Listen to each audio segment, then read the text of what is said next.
Hey there, friends. I'm your host, Eric Branner, musician, educator, and founder of Fons. Today I'm talking with Josh Gillis, studio owner and founder of Catfish Alley Studio in Columbus, Mississippi. Josh is one of the kindest, most curious, and most future-leaning music educators in our Fons community. Someone who's blending interspace teaching, community building, and emerging technologies like AI and Web3 to create meaningful experiences for students and teachers. We dig into how Catfish Alley operates, how Josh develops student pathways, and the big shifts ahead for music education as new technology reshapes what's possible. Let's get into it. Welcome, Josh. I'm so glad you're here, dude. How are you doing? Good to see Man, you. I'm awesome. Good to see you too. I'm so excited just to hang out and just chill for a little while. Excellent. And I'm really excited to have you here. You're somebody who always gives a lot of insight and adds a lot to the community. So I'm dying to hear about your studio. We've been following you since you started it, but tell us a little about where you are. This is a great scene you're in. No, I appreciate that, man. Yeah, I was actually looking back at my old emails. I was like, when was the first time? When did I first get into like the Fonz community? It was back in January of 2020. And so I saw an email from January 9th was my, hey, welcome to Fonz. You signed up. That went fast. Okay. Yeah, this is blown through. But back then, I was working a full-time job somewhere else, and I was just teaching part-time on the side. And I learned about Fonz. I jumped in the Facebook group, which anybody listening, that's the first place you should go is jump in the Fonz community Facebook group. That's where I get a lot of my answers and insights from people way ahead of me. And Eric, by the way, you do a great job curating that community, man. So hats off to you on that. That's super Uh, kind of you. Thanks. It is a special group of people helping each other out for sure. Yeah, yeah, it is, man. And because of that and just Fonz in general, like that's definitely helped us grow and scale. And so y'all been a part of the process before I even was full time. So I was doing it part time, I had about 4 or 5 students, and then I was working at a church at the time as the music guy. That's right. And that that bled into being the media guy, youth guy. Like when you're at a small church, you're like the guy for a lot of little stuff. So I kind of like my responsibilities kind of shifted, but my heart was always in teaching. I've been doing that for like 15 years, just to make some extra cash, extra income. And so I had 4 or 5 students at the time, and I went to our pastor. I was like, "Hey, man, I think I got a real shot at doing this full time. I'm entrepreneurial, so I think I need to like explore this, see what it could become." And I figured out the math. I was like, all right, if I got about 15 private students, I could be making what I'm making here, on a monthly basis. So that was my goal. So the studio started 4 to 5, and then I started teaching out of the sunroom of my home as the extra room. And then that grew a little bit till we had about 8 or 10 kids, and then we had a little pool house, and that was just storage. So I cleared it out, painted the walls, and that was our first official studio. And so we had 12 to 16 students there, kept growing, and we were like right outside the main part of the city. And we ended up selling that house and building a house and moving. But during that process, I linked up with it's called the Golden Triangle Theater. It's like I'm one of what's called the Tri-Cities or the Golden Triangle: Columbus, Starkville, and West Point, Mississippi. And so Columbus is about 22,000 people. West Point about the same. Starkville a lot more because it's a college town. But anyway, I teamed up with the local theater and I subrented a room downtown. So now we had a location right outside of town and then downtown. And then they ended up moving to a different spot. I went with them. And so now I'm like my second year into teaching. We grew the studio during that time to 16 to 20, 25. So we got to about 30, 32 students. And the theater was also teaching voice. And at this point, by the way, I'm just teaching guitar. That's my thing is teaching. And back then, my slogan was I teach beginners how to play guitar. That's who I am. And that's what I do. Keep it simple. And so I had about 32 students, and us and the theater were both growing. And so we just needed more space. And I had my eye on this location. It's called Catfish Alley. It's actually a historic street in the downtown area of Columbus, known for blues and African American culture and heritage. In fact, the whole alleyway here was all African American owned businesses back in the day. And what they would do is we're a river town, so we're right there by the river. They would go catch catfish on the river, bring it up to here and fry it, and the smell of the catfish would kind of go down the alley, and that's where you get the name Catfish Alley. So anyway, fast forward to more present day, a lot of these businesses have either like passed on through generations or sold. People got in and out of them. And it kind of went, the last 20 years have been pretty dead. And Hmm. so we moved in, and this actually used to be a small recording studio called Music Alley. And it probably ran for 5 or 6 years. And they primarily did recording and kind of taught on the side. But we're like the opposite. We primarily teach lessons, but we also kind of record too. So anyway, we finally moved into this space last August of 2024.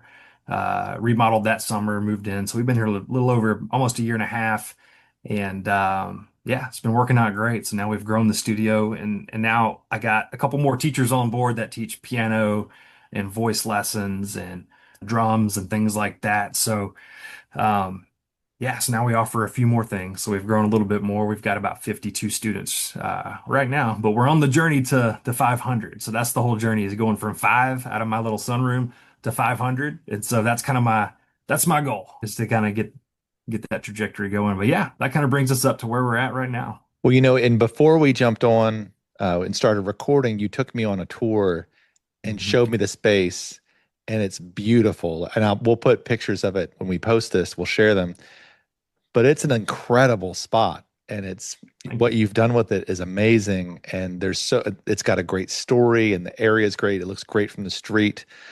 I've followed your trajectory since you started, and we got to know each other pretty quickly, I feel like. And it's really, you've made so much progress so quickly. And coming into that space, when you came into Catfish Alley and started the physical studio space there, was that you in the theater still, or was that just you at that point? Yeah, it was just me. At that point, I had brought another guy named Mason on, and Mason taught guitar. So it was two guitar teachers. And then Mhm. when I opened up this space, I had a Phoebe, who's a piano voice teacher. She used to work. I used to own a coffee shop in town. She was a barista, and she moved back into town from. She taught overseas in Korea for a while, and she moved back into town. It's like, hey, I love what you got going on. If you got any availability, I can teach part time. So now we've booked her up afternoons and evenings doing her lessons, and then word kind of started getting around kind of what we're trying to do. And we had a couple other people reach out. So now we got another piano and voice teacher named Ellen, another guitar and bass teacher named John. And Braden is another one that teaches here. He does all the recording and stuff here as well. It's Braden Sansing. So the community has the words out that you're there. You've got local musicians are working with you. When you mentioned the town that you're in is about, you said about 20,000 people. Yeah, yeah. And so in the surrounding areas, you're marketing to about what, 50 or 60,000?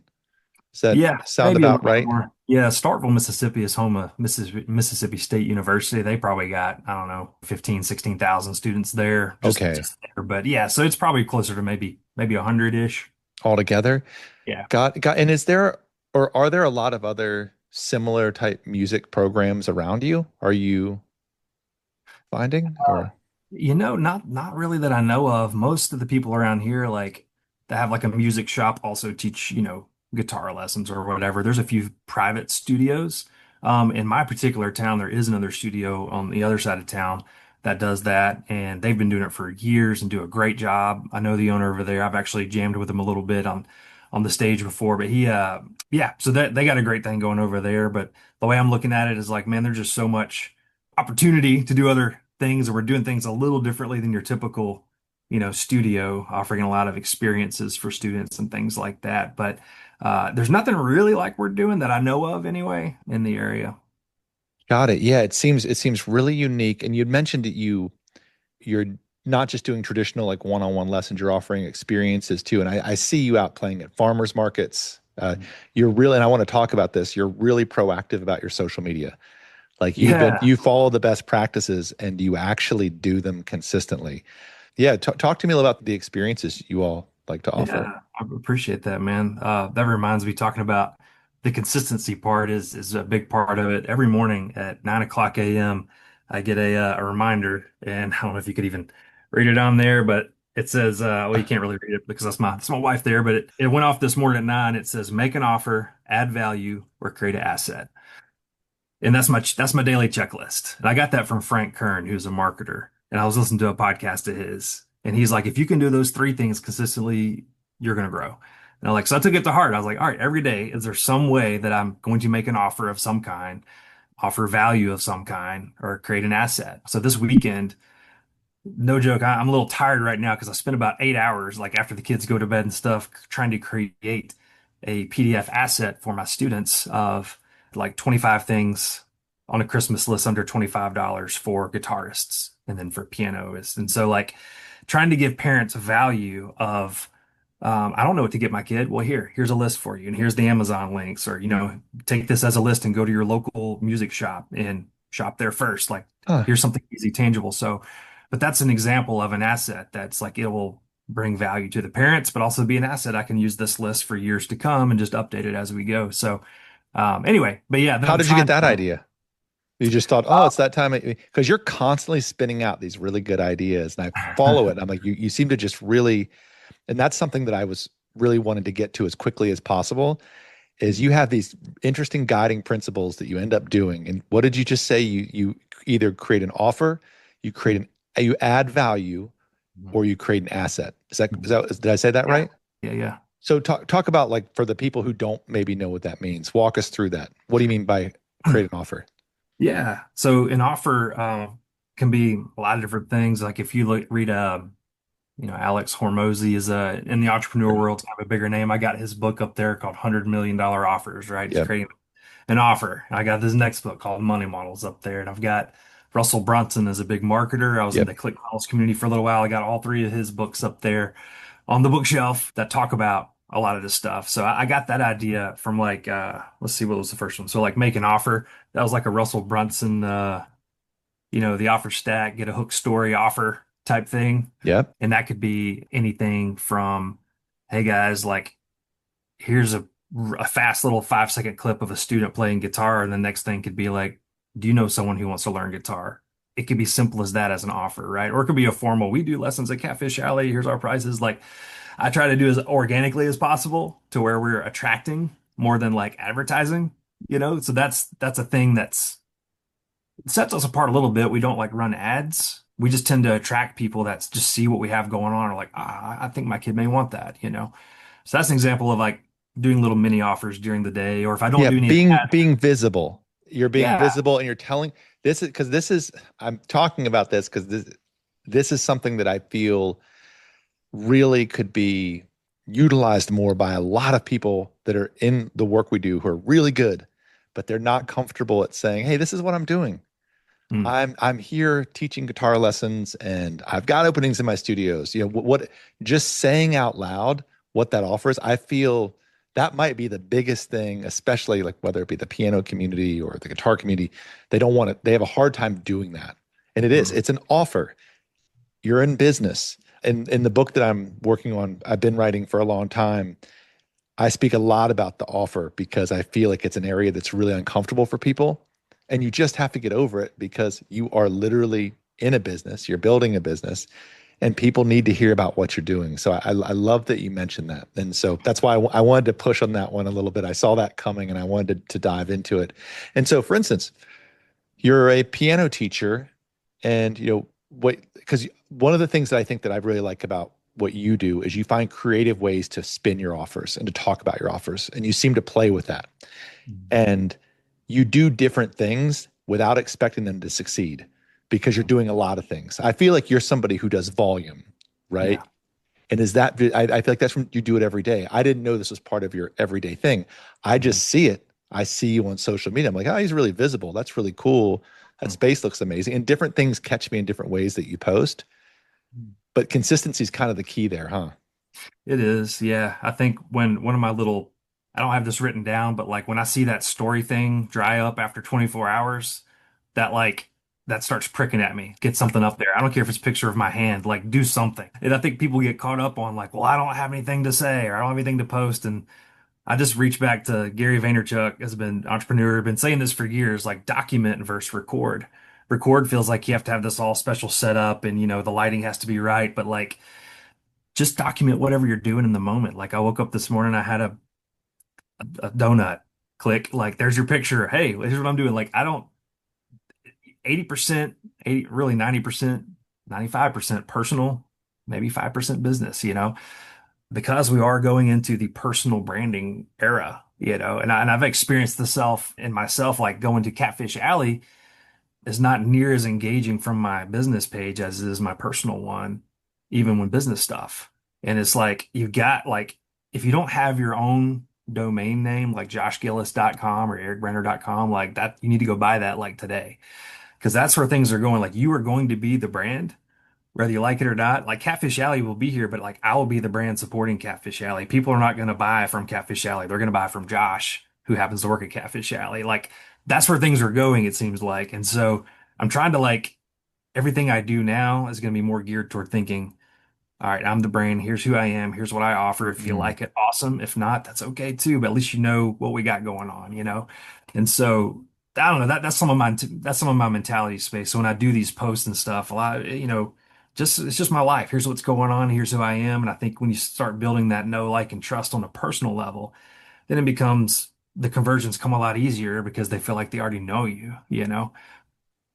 Yes. And when you think about that compared to how most of the posts you see are AI generated now, and the copy is AI generated, and it's not really human feeling.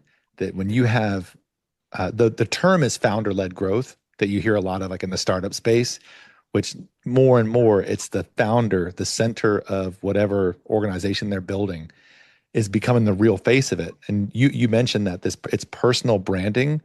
And you also said something, I think I caught you right. You were saying how your business page isn't as effective for your marketing as your personal pages are for a number of reasons, right? The social, and if you're listening to this, you think, oh, I'm going to get a page for my piano studio, right? Or my cello studio. Great. You will not get the same reach as you will for your personal page, playing your cello scales or talking about the new cello you just bought or the one that you want, or how well your student just did in a competition, as you will on your personal page, talking about the exact same thing because the reach is there.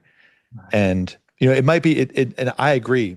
There's very few social media pages unless they're going into the attitude or the snippy. Like Wendy's has a great social media presence because Sure. they have Yeah. but that's not really what we're doing. You're wanting to create a place where children and all people of all ages come and feel comfortable taking lessons at your school. And you're doing that by promoting yourself. And this is really valuable information. So if you're listening and you're thinking about what you're hearing at any point in your career, this is the real idea: is you want to put your person out there, your authentic self. There's a quantity over, I mean, quality matters, but quantity and discipline and consistency are super critical.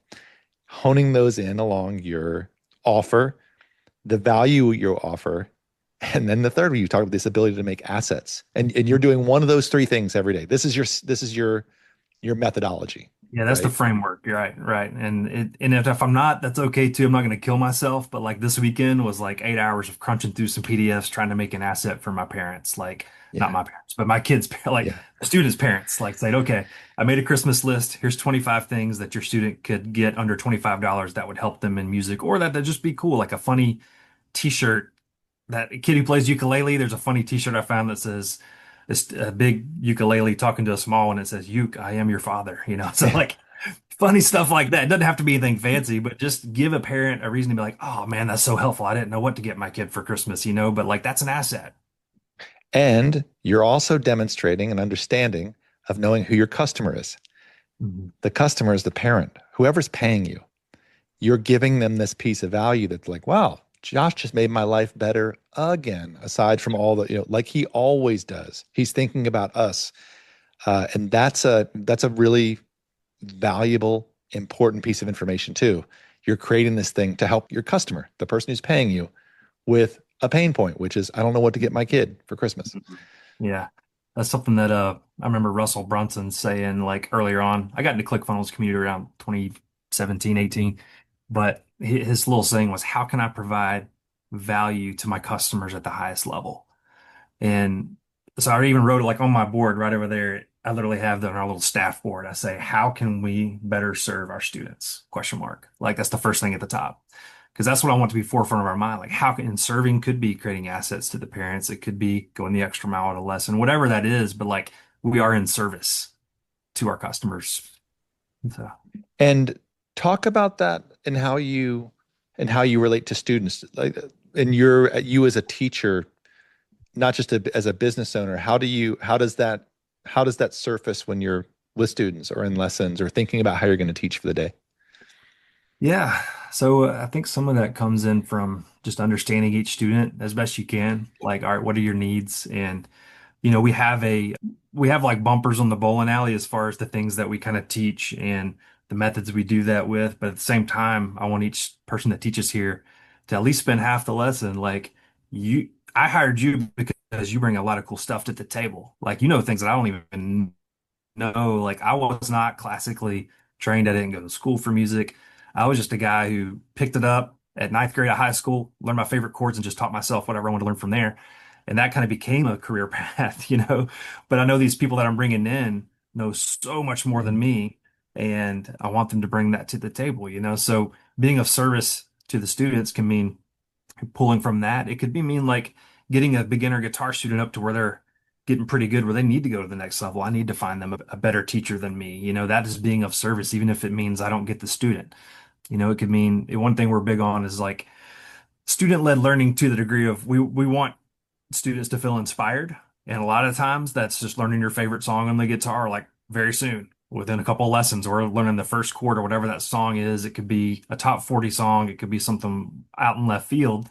It could be Happy Birthday on one string. I mean, whatever it is, like get a quick win, get their interest up, get them engaged, and yeah, you're going to see more success. But yeah, with the mind of like, all right, how is this providing value to the student? And there's a saying that came to mind back when I was like doing the youth ministry stuff. I went to so I got an undergrad in business and I went to seminary thinking I was going to youth ministry was the vocational thing. Well, I got through seminary and realized I don't think I want to do this full time vocationally, but I learned a lot while I was there.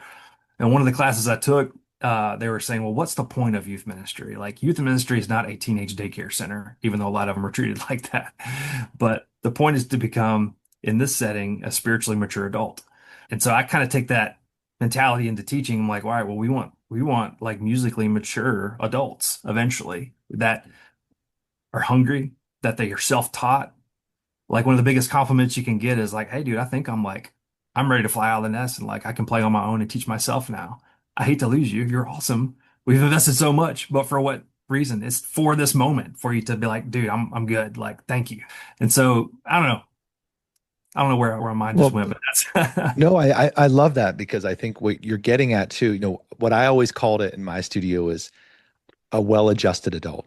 Like I Mm, love that kind of concept when you've got, I noticed over the years, my students, as they graduate and move on or find another teacher, whatever, I kept in touch with a lot of them. And one of the things I loved most about my teaching career was being all these, like, they just kind of had their stuff together. And I was mm, like, oh man, these are people like living really cool lives, whether it be musical or just professionally or just, they're just knew how to be friends.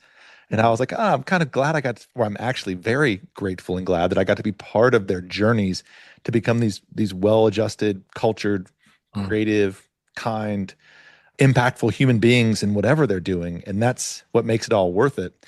I remember when you first started and you were embarking on this journey, I just knew that you were going to do well and do great things because I knew you had a background in business, but you also just really wanted to teach. And so you had a curiosity about it where you were just pumped on it.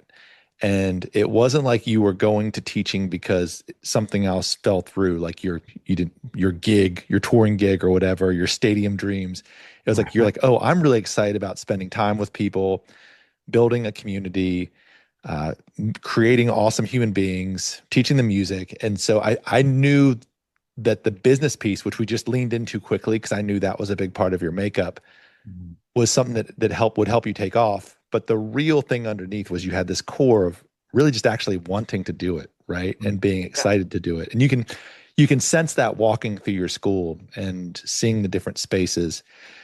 What's a challenge for you in this, space that you're building, this community you're building? What's something that you're kind of pushing against? Because I hear a lot about your successes, but what's something that you're working on right now that's tough? Yeah, so the stage of business we're at, I think just realizing, all right, more or less where I'm at. I'm still, you ever read Robert Kiyosaki's books, the ESBI? Like you have the self-employed, your business owner, then you have your what's the other ones? Investor and I can't remember the other one, but anyway, I'm still on the left-hand side where it's like, all right, I'm self-employed, I'm also in the business, working on the business. I'm not quite to like the hiring manager to do everything. I just worry about more of the overarching things because I'm still the leads depend on me answering the phone, getting these things done. And so I think the struggle now is like, okay, getting to a place secure enough where we can like get consistent cash flow coming in, where I can take a little more step back and work on longer term things.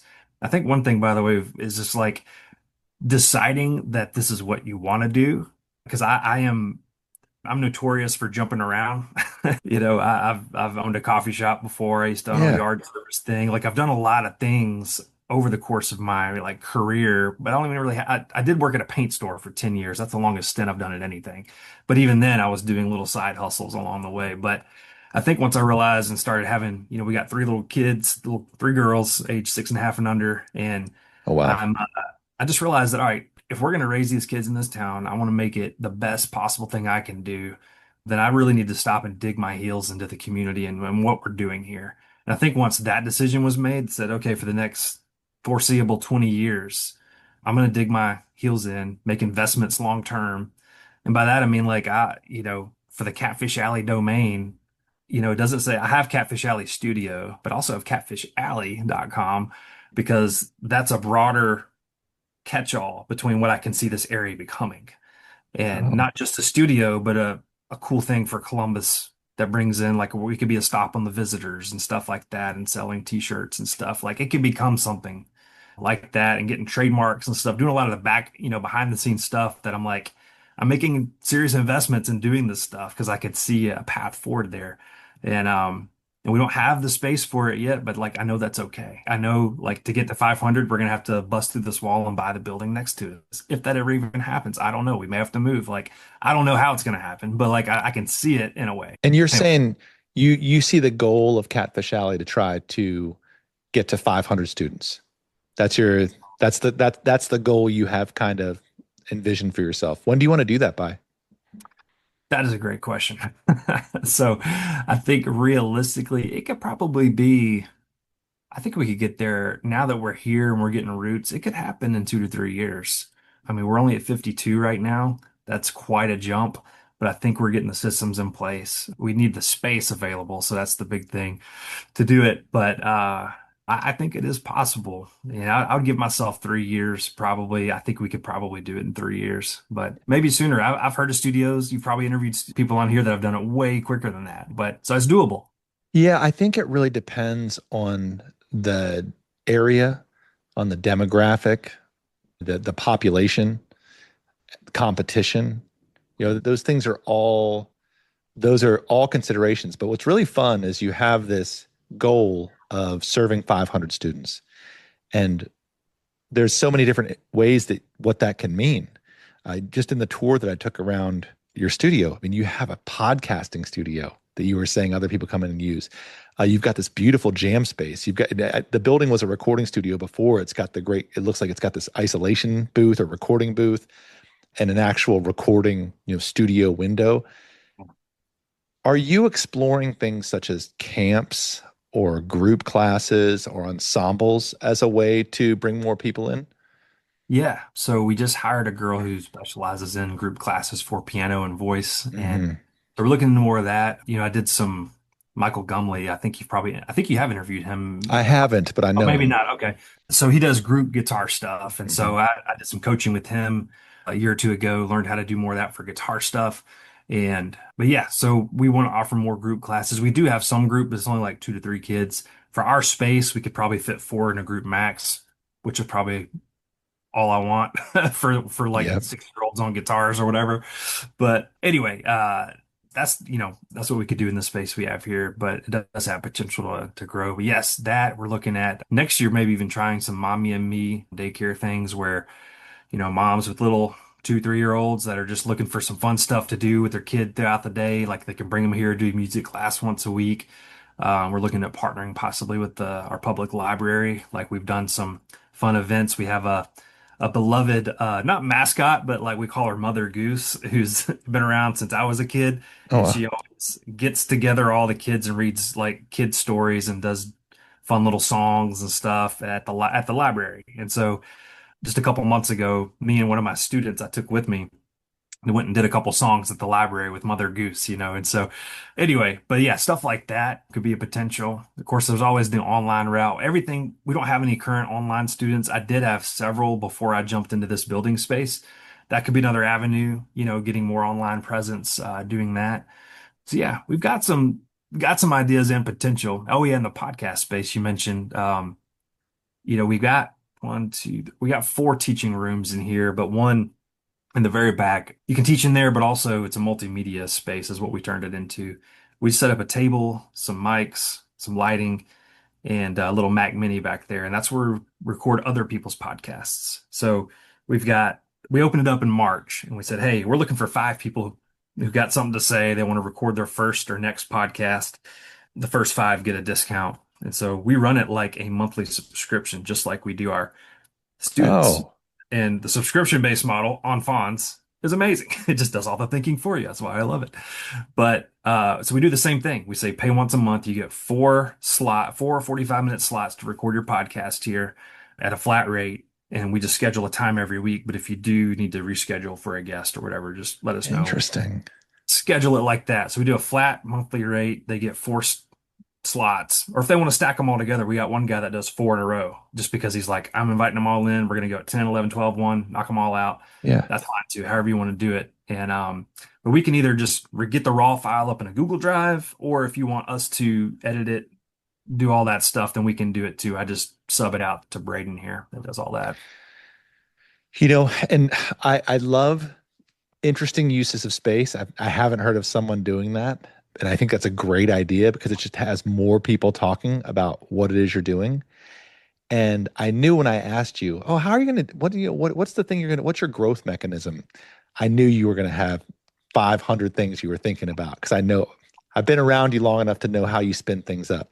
Yeah. So my follow-up question is if we said, okay, you're wanting to, in the next 6 months, say, put what you currently have, you want to try to double that and go to capacity for what you can handle. I don't know what your studio can handle right now.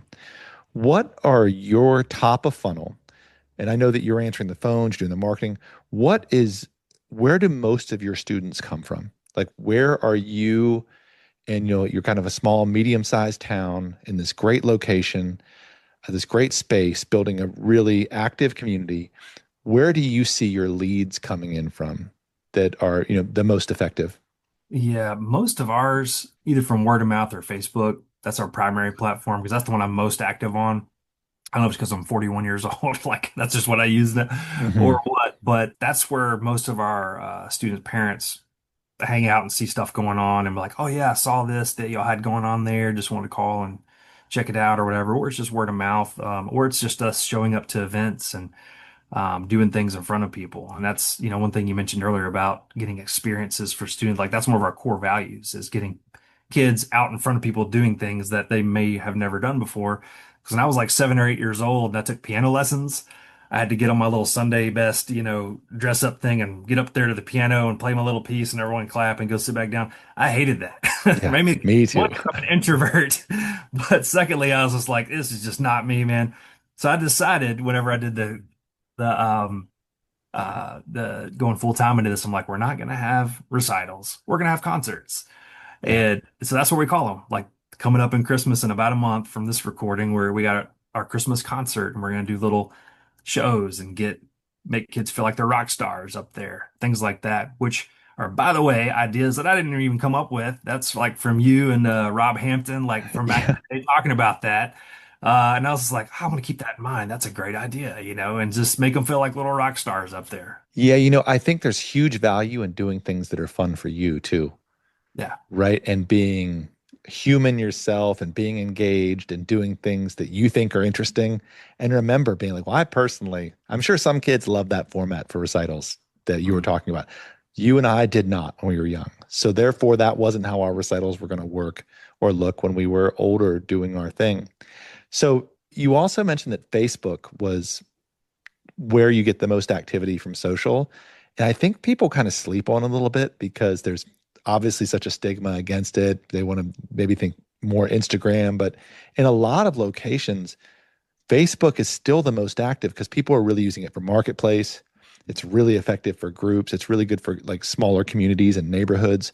People do check it.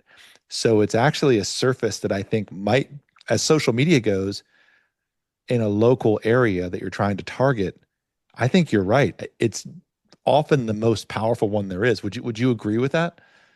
Yeah, I think people are sleeping on it to a degree, and and there's evidence of it working, but also evidence of other things working better in different markets, Yeah. like you're saying. So, I think when I listen to people like Gary Vaynerchuk, he'll say the same. Like people are sleeping on Facebook a lot, but he said, but Instagram seems to be like at the top, and then these other ones kind of trickle down. But he mentioned lately that he's going to be spending a lot of time on TikTok next year, and so that's I'm gonna start exploring more on TikTok. I have a TikTok account. I'm not active. I don't even get on it. My wife sends me stuff all the time, but I just never see it because I'm never log on. Yeah. But I want to start focusing on there mainly because you have he's more interested in the online selling, live selling. He said that's been a proven concept in other countries like China. They've been doing it for a while. He What does said, but that mean?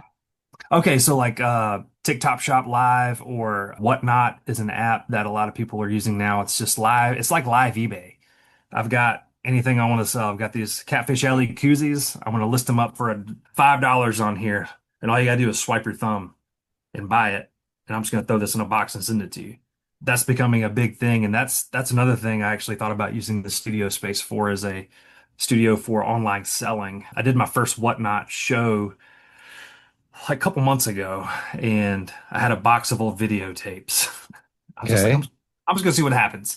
So I literally sat in the seat. I went and grabbed him like, here's a ET, and I ended up making like $64 just selling old VHS tapes that are just sitting there. And it But just sounds that's kind of fun. Like it sounds like yeah. this is more of an entertaining thing for everybody, It right? is. And people that are logging in, I mean, have their wallets out ready, like, so to speak. I mean, they came there to shop. And so they're already like in that mindset. And so I think people are going to be surprised how quickly that kind of turns into a thing and is already becoming a thing. And so I kind of want to think ahead as far as that goes. What can I do here that makes it easy for people to come rent the space for an hour to do a online live thing?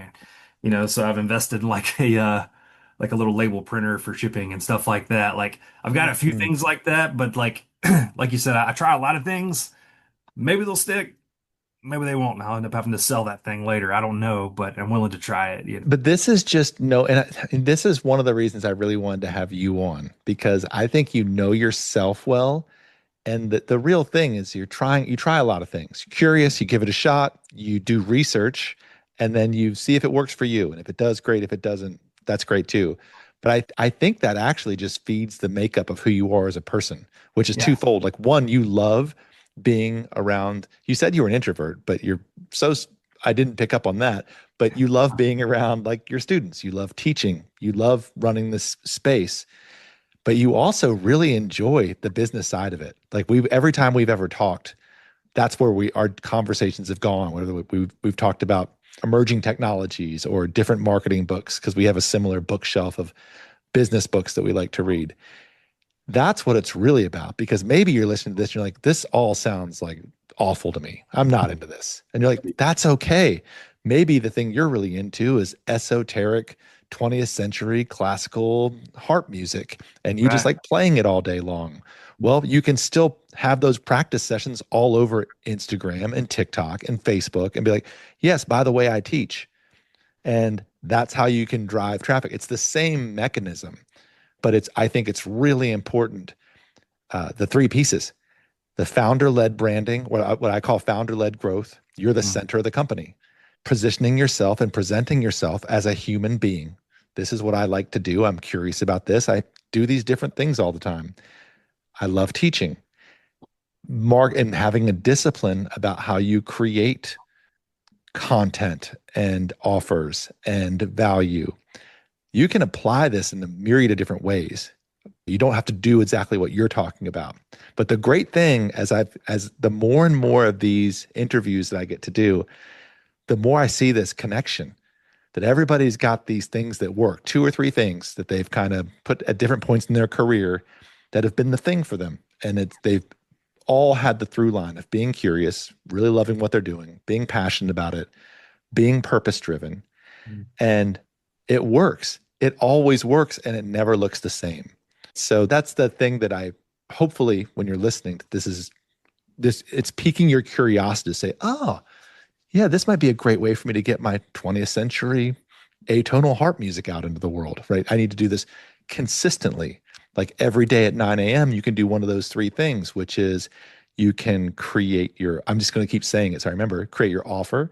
You can, or create your value or create an asset. My asset is me playing this music, putting it out in the world with the offer that, yeah, I teach. And maybe also the value is that you just enjoy hearing this, finding the people who go, oh, I love that too, because the world's big. Mhm. So I love how you shared that. And I wanted to jump into another. I always avoid the topic of AI in any of our interviews and conversations just because it's so over talked about. And I feel like, and it's also, there's so many good and bad things about it. But I actually really appreciate how you leverage it as a tool because I'm often just really, what's the word? I'm not annoyed. I guess in some way, I'm how lazy AI is used or how lazily it's used, where the person is totally removed from the marketing or the copy or the social media post. It's like social media is supposed to be human. Yeah. It seems like you found a way, and I feel like I'm really finding my own way too. And I don't talk about it a lot because I feel like the only way to use AI in a meaningful way is if you use it creatively, Mm. and or you seem to be using it in really interesting ways without losing your authentic touch and your authentic feel. And I know that's something that you've been interested in for since it first came out. Do you want to Mhm. talk a little bit how you use that in your day to day, your operations of your studio? Yeah, and we're still learning what's working, what's not, that kind of Yeah. thing. But I mean, one of my first ideas was, and I don't know where I didn't think of this. I just heard it, someone else doing it. And I was like, well, that sounds like a good idea. But for example, if you're teaching lessons and at the end of the lesson, you're going to write down, here's what we did today, here's what you work on, see you next week or whatever. Well, if you just record your whole lesson with like Otter AI or whatever platform you want to use, record it, and at the end of the lesson, hit stop, and it just generates a summary and a homework list automatically. And you can just send it to the student or parent. So you don't have to like spend that extra 5 minutes at the end of the lesson writing it out. That's a small example of way it can like help benefit you. Like you're not taking away from anything that you did creatively, but it's an admin assistant task, doer or whatever. We're thinking about and Sam Reddy, like he's coming out with his own AI thing called Hive, I think, like HIYVE, Hmm. .io. Hopefully, Sam, I'm getting that right. But yeah, similar thing, like record stuff, but his is more for like online in the moment teaching stuff, but utilizing and leveraging that for your everyday stuff. But in day-to-day stuff like that asset I create, it definitely helps create assets quickly. Like for that 25 things under $25 Christmas list that I made. I was like, give me a list for 25 things you think that's under $25, like on Amazon, and give me the list. So I'd click on it, I'd find the link, I'd copy the description, I'd throw that in ChatGPT, and I said, well, give me a one-liner for what this is used for.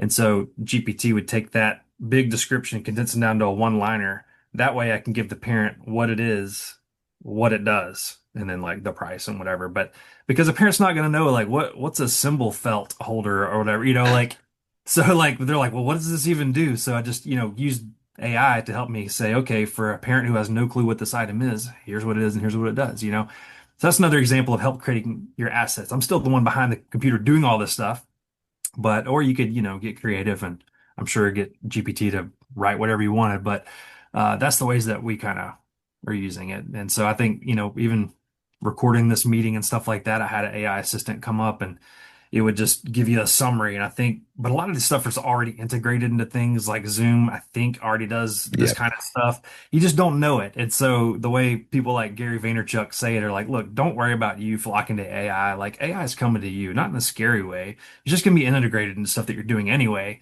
So don't feel like, this it's the bots that are going to take over everything. Which one am I? I don't know. Like, if they're listening, we love you. Like, I don't know. Don't come after me. But anyway, yeah, he looks at it like that. Like, look, this is stuff's happening, and most of it's behind the scenes anyway, just to help aid. And you go to any Google page now, you see like a Gemini bot pop up about helping you or whatever, but it's all AI stuff. So My thesis, and one that I share with the person who I co-founded Fons with, I really actually stole it from him because we talk about it all the time, and he's a tech titan, and he really and I both agree that the greatest use of AI for someone who's entrepreneurial is that it truly does support the founder-led growth model that we're talking about. The person is the center of the brand, and you're using AI to create efficiency at just supporting everything that person's doing. Whatever that project is, it just allows for a business to take off with maybe a smaller headcount or maybe a more efficiently created headcount. And there's really great rules of thumbs. Like I don't use it for anything that would be where human contact or human speech would be important or communication. I'm deep into my book. I'm through this first draft of this book that I've been writing for a very long time. Not an ounce of AI in it, including and my mom. I've got a great editor at Alfred that's helping me with it, but I'll have my mom go through it because she was an English teacher. She knows my writing really well, and I am fine with it being missing some things or being having a little bit of off grammar. I feel like that's going to give it an energy that is going to make people want to read it Yeah. because we're getting at a point now where we can look at, I can tell which posts were just created by AI, and it's whether even if it's a good post, Mm. I it frustrates me. And when Yeah. someone posts to a Facebook, like to a business group, and it's one of those long form posts, it's full of M dashes and it's got all this stuff, and like Yeah. half the words are italicized and bolded, you're like, this was completely written by AI. You don't want to call it out. And then the thing that really gets me the most is when someone comments, great point, excellent writing. And you're like, oh my gosh, I want to say, can't you tell they had Yeah. chat write Copy this and paste. Yeah. yeah, it was copy and paste. So I really appreciate how you keep a real human element into it and in all your communications. So, and I want to make sure when we get off this, I will share the links to Catfish Alley Studio and your social so people who are listening can follow because I think there's just so much you can learn about your own journey and about getting that started. Yeah, So, appreciate it. so what's next for you? Good question, man. So right now we got a Christmas concert ahead of us coming up. Okay, So we're going to be focus. getting prepped for that. Next year, looking ahead to grow a little bit, just trying to do some planning. We're just in that growth phase of learning how to utilize and maximize our space stuff here and grow into that. But, I'm always curious, like what's next, like how to utilize AI stuff. Even, we didn't get a lot into it. I know we're running out of time, but like how to utilize blockchain, how to utilize metaverse stuff. I just ordered some little goggle things to put on, like, because I'm really curious what's out there music wise and where things might go. Because it's like I can turn around and Oh, look at this keyboard, put on my little goggles, it show me light up which keys to play as I practice. Like, there's some really cool use oh. cases, things like that. What kind of But I got? Wait, already, I don't even know what you're talking oh, about. sorry, like the little Oculus Meta. Oh, and you're gonna have those for your studio? Well, I'm gonna test them out. I just ordered them, like, little Meta glasses, but also the little goggle things you can put on, and Wow. but I'm going to test out some things. Not saying I'm going to order all that for all our students and then we're going to be, look like little aliens running around. Maybe. But I'm just curious what's out there and where things are going in that world. Can I sit down and have a lesson, and have some help with the thing that I'm working through if a teacher's not available or whatever? Like things like that that could possibly be, use cases. Yeah, just thinking through stuff like that, and whether it's metaverse, NFTs, crypto, like we accept crypto here. You do. Like, Is that something people are into there? no, not at all. Like most people here are just look at me like I have one big eyeball on my forehead, like I'm an alien of some kind. Like, you do crypto, what in the world? And I'm not big into it by any means, but like, um, but I recently traded in our car for a truck, and that could haul around all my kids Okay. with some back seats and stuff because the car was just a little too small. But I asked the guy, talking about advertising, having that Yeah. marketing mind, I was like, what if I made a partial payment in Bitcoin, like $1,000? Like that way it's low risk to you. It's a great headline for the local paper because people would be like, what in the world? Well, turns out it was the front of the page paper, like front paid and partial Bitcoin at Josh at Catfish Alley Studio. And I was like, and this will be great for your dealership because your name's going to be and your face is going to be there. And so we did it. And but it was low risk. He didn't really care. He's like, I don't really get it, but it sounds good to me. Like he was just down for whatever. And Um, you got that great PR out of it. yeah, I got the PR, and we could have been the first one in North Mississippi that ever did a crypto auto transaction. I don't know, but it's good for the publicity and that kind of stuff. So I'm interested in testing out things like that in the future. So And I bet also that the kids coming into your studio really appreciate the fact that you're thinking about what is and what's coming, because so many adults push back on it so hard that it's just a non-starter. They're just so against it. yeah, And embracing it is actually a great way to also create connections with kids, because they're like, oh man, Josh is cool. Josh gets it when no one, Josh is trying to figure this stuff out. Josh showed me that. I experienced this thing that no one else is experiencing at Catfish Alley Studios. That's really cool. I appreciate it, man. And I get some of this mentality, kind of like you. You come from a line of entrepreneurs. I've heard you say on your podcast, and like Yeah. same here. Like my dad and granddad started businesses and stuff, but they remodel some gas stations here and there throughout the state. But they're like, hey, I need to be. This was 5 years ago or 6 years ago. My dad made a comment like these stations that we're remodeling, like I need to start thinking, should we put drone landing pads on the top? And I was like, man, I that's thinking ahead right there, like because that's where things are going with Amazon, like just drone delivery and stuff It like that. is. So, you got to be always thinking ahead and trying out new stuff. So I bought me a little drone landing pad. I don't have a great space up there, but I'll be ready if it ever does happen, or I may try to figure out a community aspect or another headline like that, like first drone delivery to Catfish Alley or whatever. I don't know. I'm just trying to think outside the box a little bit. What percentage of, I meant to ask you this earlier and I forgot to. Do you have a lot of adult students that come into Catfish Alley? We've probably got 6 or 7 out of the 52. So Okay. Okay. yeah, mostly that middle school, high school range. The adults that we do have come in, they're pretty much like, hey man, I want to learn my favorite songs to play around the campfire. Yeah. They may stick around for 6 months to a year, but that's typically who we attract. Yeah. They churn more quickly Yeah. than it's the middle school and high schoolers. That's your bread and butter. Yeah. Yeah. Hmm. 100%. How do you have any connection into your local high schools? I do a little bit. Matter of fact, one of the ladies just connected me with a middle school teacher at one of the local schools, and we're next year talking about trying different things. We want to do like I guess schools have these educational moments, where they get all the kids together, have like an assembly type Yeah. situation. And I don't know if it was on one of your podcasts or who, but there was this guy that did drums, and he went and did drum beats of the world.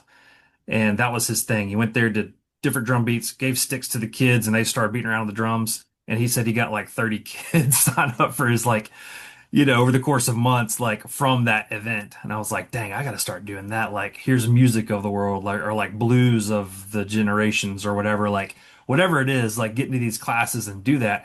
Bring some extra beater guitars that if they broke, you wouldn't cry about it, but let these kids play, jam out, get some cool pictures, get some interest going. And so I think I'm going to try to plan one or two of those next year.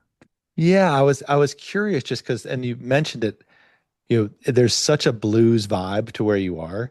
Hmm. That's why I asked about the adults too. I was like, are people just really, are they gravitating towards that space? Are they really into the blues? Are they into just more like all kinds of modern music and or whatever it is that you're teaching? Yeah, it's a mix. It's a mix. It's not all just blues. I myself personally am a late bloomer to the blues. Like especially after I moved into the spot, I was like, dang, I really got to dig into this, and seeing that a lot of even modern Western music comes from the blues. And you start listening to these old interviews of people, even from like the Rolling Stones, are like, oh, dude, you don't know if you don't know who Bucko White is, or all these famous blues guys, or Howlin' Wolf. Howlin' Yeah. Wolf is from West Point, one of the Tri-Cities here. Oh, And so yeah, some of these famous people are from like not this city particularly, but within an hour of here. And so anyway, yeah, it's cool. well, Josh, this has been a great conversation. I think I need to come visit Catfish Alley. I feel like I need to put that on my Love to have calendar to come see that part of the you. world. We'd love to have you, It man. sounds really fun. Thank you so much for being here. I really appreciate it. I'm going to share the link so people can follow the work that you do. And again, I hope to have you on again. Thanks for your time. It's great to see you, man. Yeah, you too, brother. Appreciate you. All right. You've been listening to the 440 podcast. If you found this helpful, subscribe at Spotify, Apple, or wherever you listen to podcasts, and leave a quick rating. It makes a big difference. To learn more about how to run your teaching studio with less stress and more joy, visit Fons.com. I'm Eric Branner. Thanks for being here.